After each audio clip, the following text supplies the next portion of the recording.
Hi everyone, it's Leanne Antoine right here on Chewing It Over. I'm your guest host every second Tuesday of the month, and I try my best to keep it as as fruity and as sexy as I can each show, because I want you to keep coming back and I want you to keep listening.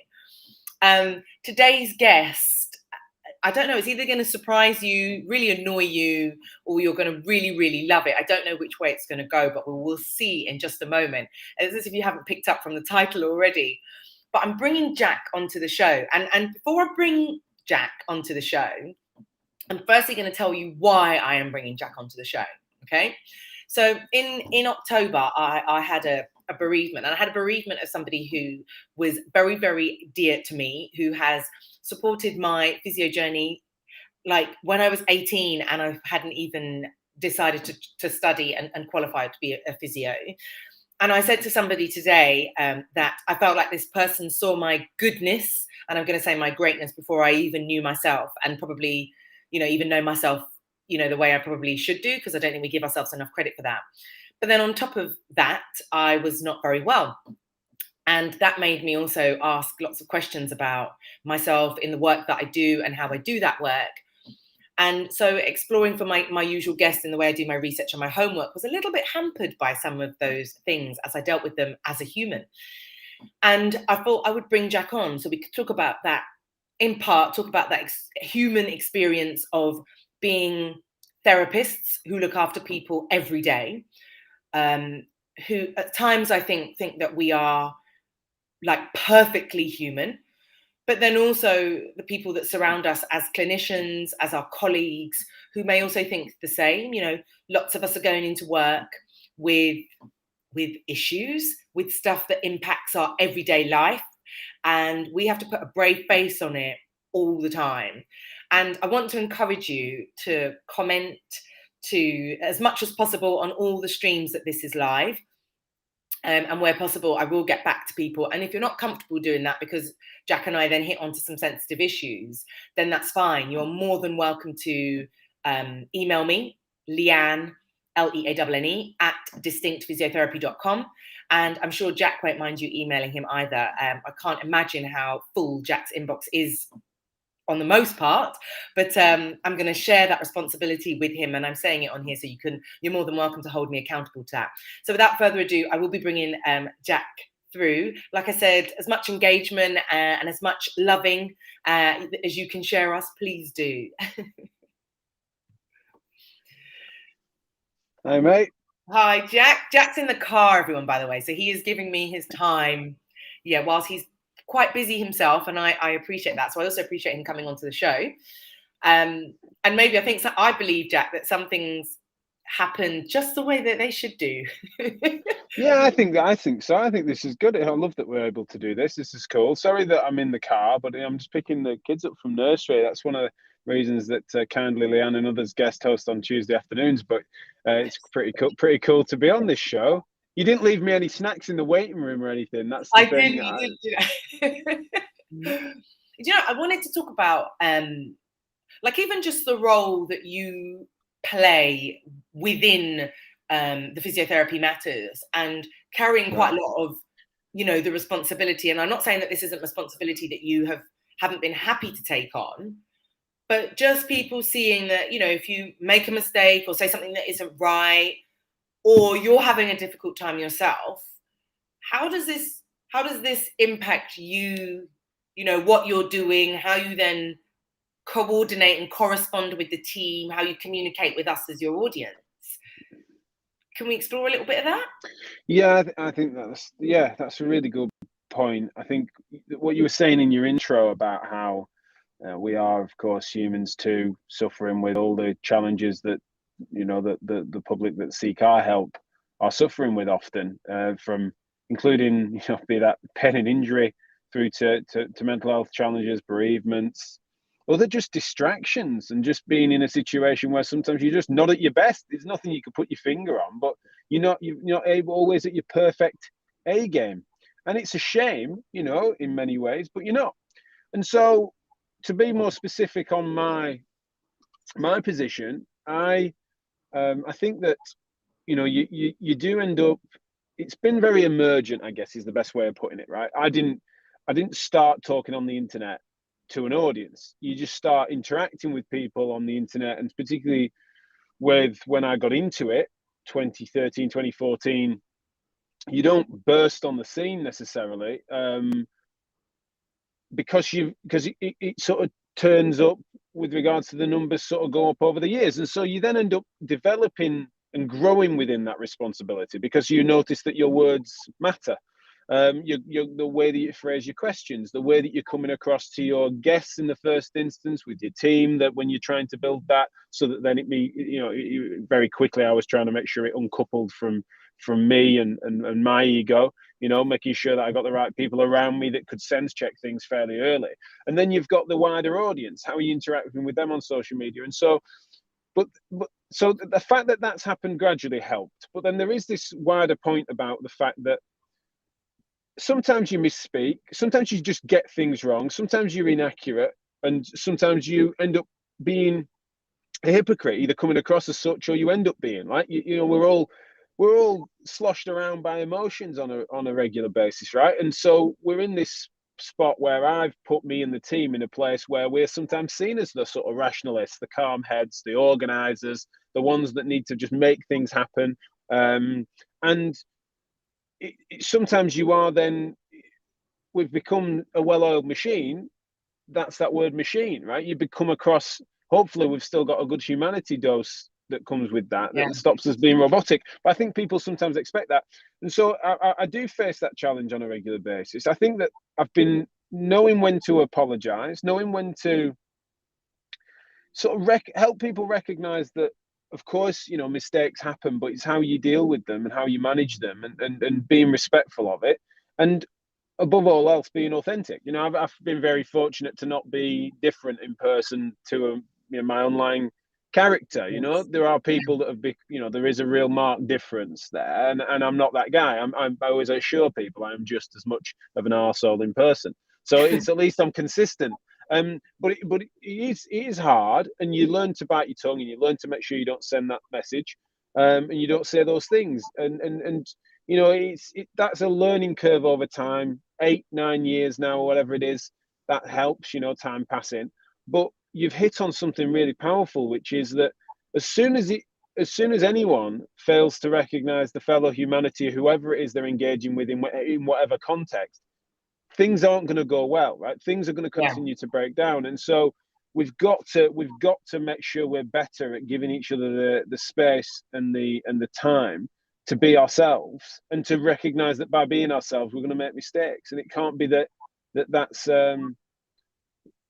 that there's no second chances, or there's no way that you can reword something to make it better, or that you're not going to give someone the benefit of the doubt that they might not be on their A game in whatever circumstance. We've just got to try and give each other some leeway. What else is there? This is complex. The world is weird, isn't it? So give each other some leeway. I think that you mentioned something quite early on about, you didn't just burst onto the scene, and it's very gradual. Now, and I say this pretty much every show, I think, I talk about the fact that I'm really interested, really intrigued by human behaviors. Yeah. And then I follow certain people who are into that, or who will talk about that. So, and in terms of human behaviors, we might be talking about John Amici, I might be talking about Oprah Winfrey, I might be talking about Paul Carrick-Brunson. And my nature is, hi, Catherine, thank you for joining the show. My nature is that when I'm interested in someone or something, I want to go right in. I get to the point sometimes I'm so obsessed, I want to know their height, I want to know if they're married, I want to know if they've got kids. Like, this is my nature, yeah? Sure. I'm not frightened to admit that, yeah? Yeah. But also then with that, I want to see how authentic I feel like they are on my own judgment, right? And I know, especially working privately, when patients come to me and I say, and I don't know them, and I say, oh, how did you find out about me? Oh, they looked me up on Google. They read the reviews. I seemed like I was relatable. I seemed like I was going to be kind, genuine, or somebody said that I listened. And those people are making a judgment call to come to see me in clinic based on the profile that is out there on me on social media. Like, that's true. So no, we don't burst onto the scene. It is gradual. But if somebody hasn't followed you since 2013 and finds you now, you've already burst onto the scene. You already have an image. And that can be really difficult to change or influence or impact, because the person's come on your journey when you're already out there. You know, he's an arsehole. Is he still an arsehole every time they look at the show? Or do they go away and sort of look and think, oh, well, he's posting up his twins, and oh, look, there's the missus, and oh, there's a bit of family orientation there. You know, because I think also the way that we post ourselves also has to be a little bit strategic. Most of us know that stuff's not coming down off the internet, like, ever. I see certain pictures of myself on the internet from, 5-6 years ago, and I'm like, ooh, any chance we can get that down? You know? So no, we don't burst onto the scene, but for some people, by the time they see you, you have burst onto their scene. And it's not gradual to them, because now they've got lots of content to go back and look at. And this includes both our physiotherapy colleagues, it includes our patients, it includes other people who might want to network and do business with us, or communicate with us in the future. And I think that some of what's happened, particularly in the pandemic, is we now have the opportunity to be, I'm going to say, more human. So I haven't graced my Feel Good Friday on my Distinct Physio page for several weeks now, because I haven't felt good on a Friday. Like, when I'm doing it, I feel good, and I can't be unauthentic about that.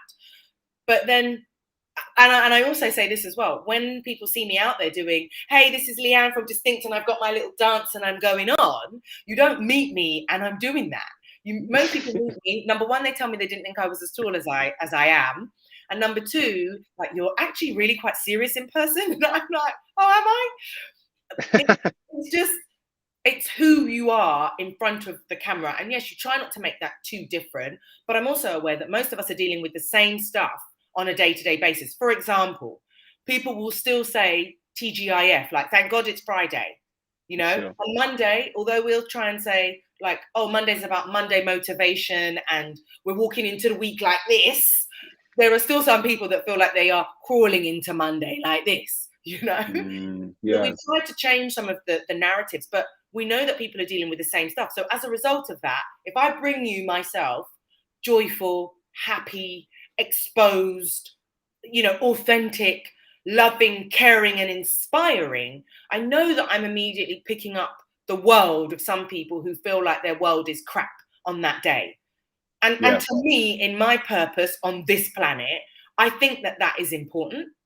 I don't know if that is met in the same way by some of our colleagues or by some of the patients that we treat, in terms of, we have, I think, a very demanding society. People want things now. If I email you today, I don't want a response in 24 hours. I don't want it in 48. I want it now. I just emailed you. Did you not get that? And I think that some of that behavior has to change.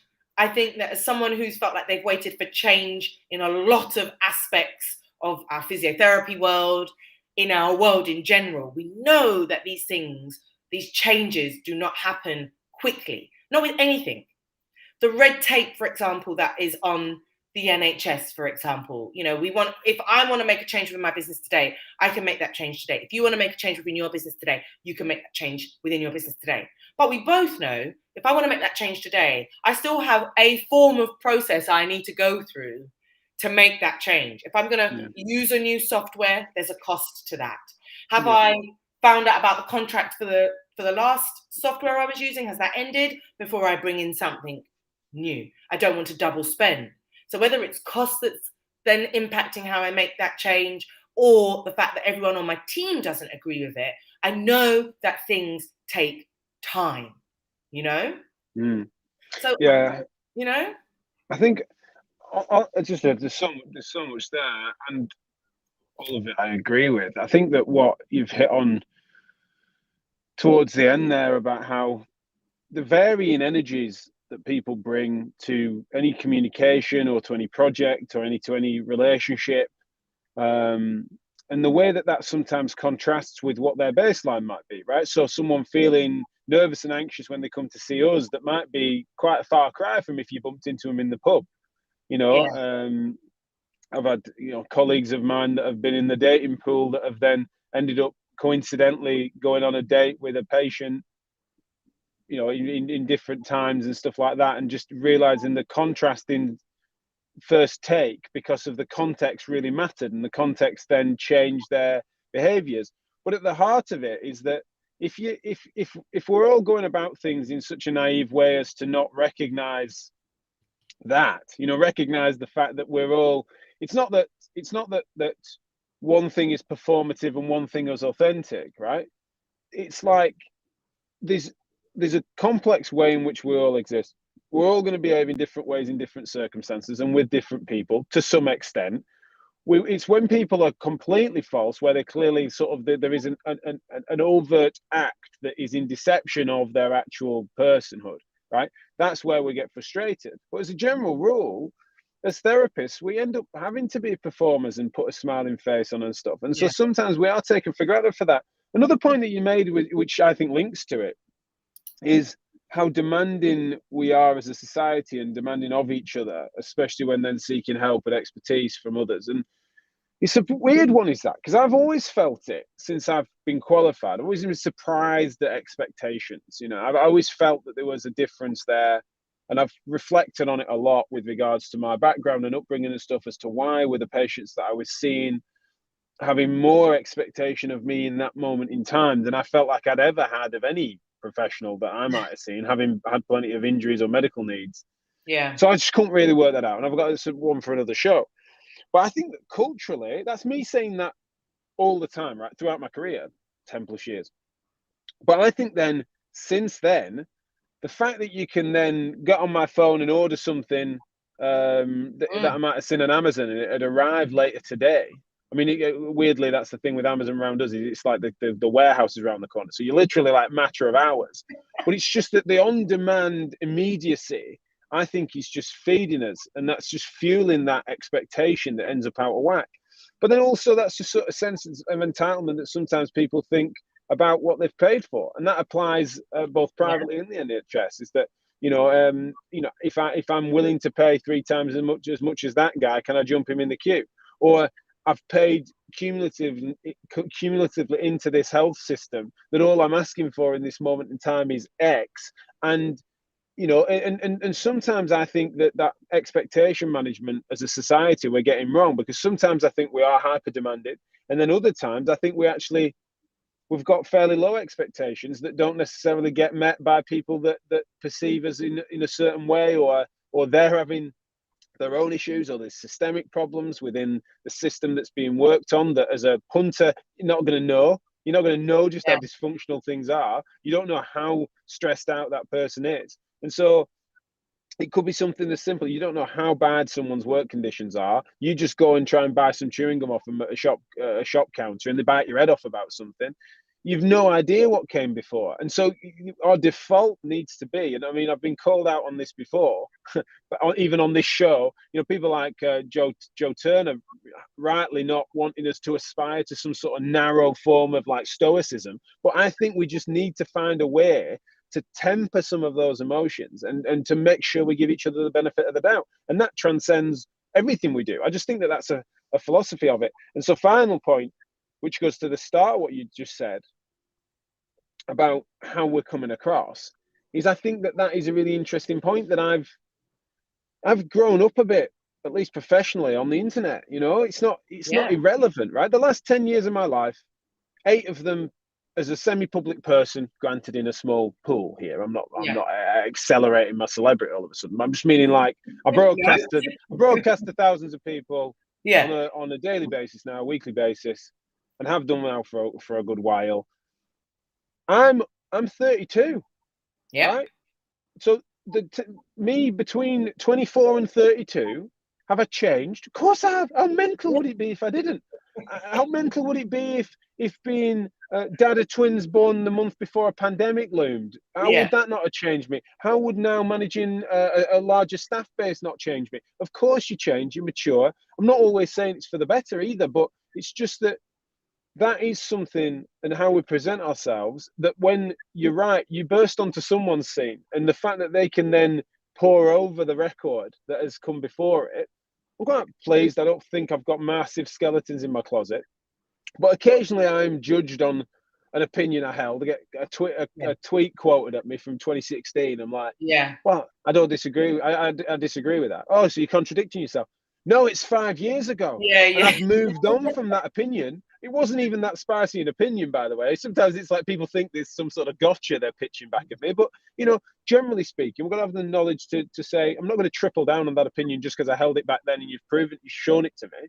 Like, I'll take the time to just have the poise to sort of offer a different reflection. And I think that is something that admittedly for me, it's a big part of my work. So I'm kind of trained to do it. But I always think that people that are just interacting ad hoc now and again on the internet, God, got to give people leeway, aren't you? Like, I know how much I struggle with that, and it's my job. I mean, so much of this, I feel like from, when I did that video in the group that is hosted by Gemma Oliver, the physio and therapist support group, I bursted onto some people's scene, like, in a way that was like, I didn't realize, I guess, at the time, the impact that video would have on some people, and I had a response that I probably wasn't ready for in terms of people, sliding into my DMs, whether it was LinkedIn, whether it was Twitter, whether it was Facebook, whatever. Right. But what on reflection, now, obviously that's, a year and a bit down the line, what I've really reflected on is I've been working hard for the last 20 years, and that's, and silently, and that graft has been, I say silent, almost so silent that, like, a lot of people didn't know me before that video, and if they knew me, I'd done a little talk with you, so I kind of came up and talked about one topic. I mean, even that topic, it was the private medical insurance. It will have grasped a very small window of the people that you talk to every day, because for some people they're in the NHS and it doesn't apply to them. I would only say to you now, maybe 4 or 5 years down the line, has that stuff really had traction? Like, really, there's been movement and conversation. So that has taken time. All the other stuff I've done in terms of my Feel Good Fridays on my social media, me contributing for the CSP as a spokesperson, those things have been quite quiet, But then when you look at this progression, and like, you're saying from 24 to 32, I'm saying from that the graft has been pretty tough. I've had to put in a lot of work. I'm so grateful for the opportunities that I get now, but I know that it's because of the graft that I put in over that time. And I think that there has to be a balance in terms of, number one, how you reflect and see yourself as an individual in a position. I'm not even going to say a position of power, just a position, whether that's influential or not. And then how you take care of yourself when you're in that position. I have known, particularly, not just because of the pandemic, but even before that it's been incredibly important for me to have people that surround me that I can pick up the phone and call if I need to have a conversation. Right down to me thinking about applying to become council member, right down to us having the conversation about me doing this show, every second Tuesday of the month, right down to me then taking on the clinic and the demands that would come with that. And if you don't have that network of solid people that surround you, you can make certain decisions that ultimately will break you, and that you will almost find very, very difficult to come back from, So I think some of this for me, as we talk about it, has also got me thinking about those comments that people will tweet that think are almost throwaway, but can not, like, really destroy someone's day, week, month, but also the interactions that we're having with each other as we help to grow and develop this profession, Because that's the thing. It's giving people just like, what is the alternative if we don't give each other the benefit of the doubt? And that goes on both sides of it. Like, think before you say it, but then also think before you respond to it, right? he who barked first is not the debate, right? It's like someone's got to be the adult in the room, and especially with interprofessional stuff, it's just like, just take the pace off it. Like, someone's got to take the pace off it. I'm not saying it's always, if you notice you're always the person doing it, and there's always someone that should be provocative and antagonistic, then you need to cut them out. You would do in your day-to-day life. In your day-to-day You'd never life. tolerate that. Yeah. Every time I pulled up here, haven't I? And I'm here at nursery. If every time I was here, someone parked too close to that door and just beeped their horn at me, right? Just antagonizing for some strange reason. There's no way you would stand for it. You'd find a way through that. You would get them out of your life. You'd do whatever you could. It's just a weird thing that you've got a balance of things. It doesn't mean that they haven't got some serious self-improving to do, but there's also ways in which we've got to come to understand that balance of, like, what is the leeway. If it happened once, that'd be, something that you'd think, if I kicked off, if that happened once, then that'd be strange. It wouldn't be right for me. But having the third time, that's less on me. It's just like that. That's the same thing online. And I think that we just need to definitely aspire to that, to make progress. To speak to what you were saying about the sort of hard yards of the work being done, right? Is that you and I, one of the things we have in common is a really quite unique sense of ambition that just speaks to our individual purposes, right? That we're just we really, I feel like, you put it better than I do about, what am I here to do? What am I going to try to achieve? What am I going to try and move the needle on and just make some progress on, and therefore sleep well at night knowing I'm doing all I can, right? And a version of that, I mean, interestingly, with me and you have spoken about the fact that a lot of that is so well aligned. But even if it wasn't, it's still, the purpose is not dissimilar, right? Even if you were doing the same thing in a totally different field.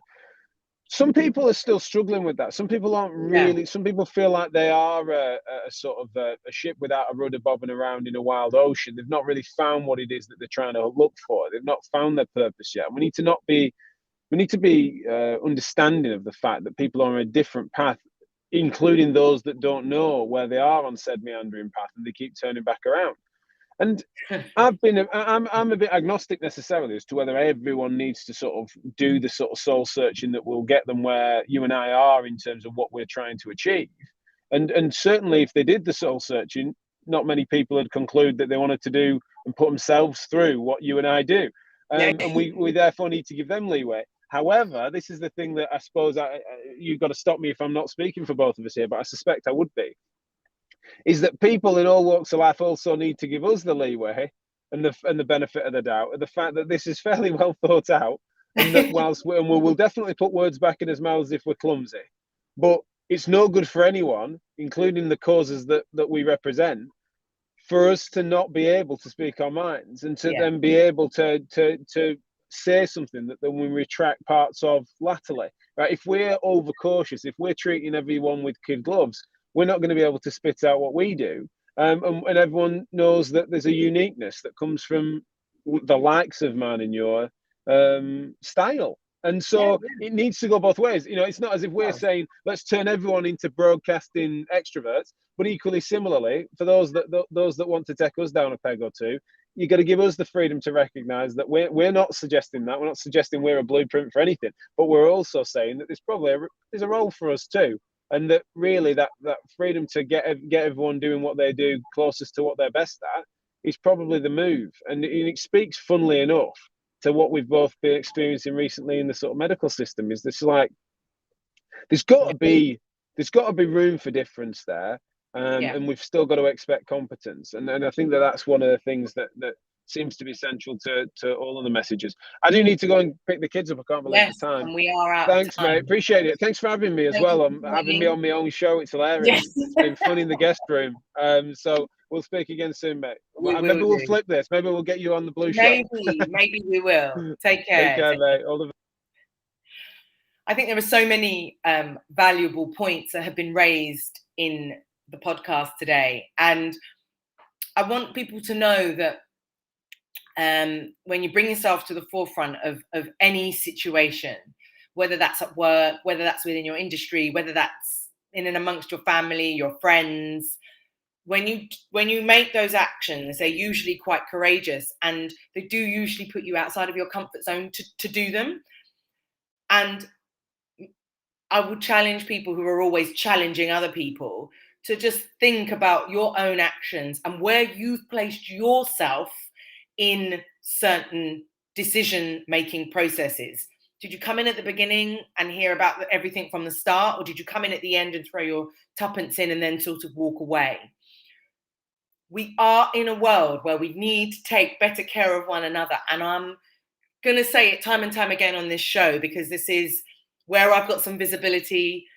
It's where people can also reach me. And it's also where I think that the audience that's listening want to make some change within our profession. And if we can just influence just our corner of this earth, of this planet, I feel like we're doing a very, very good job. I am the lovely Leanne. I call myself the Oprah Winfrey of healthcare. I hope that you are looking after yourself this week, this month, and intend to for the coming months as we wrap up towards the rest of this year. If you haven't asked that close friend of yours how they are today, be sure to do so. Look after yourselves, and I will see you in 4 weeks' time with another special guest. Take care.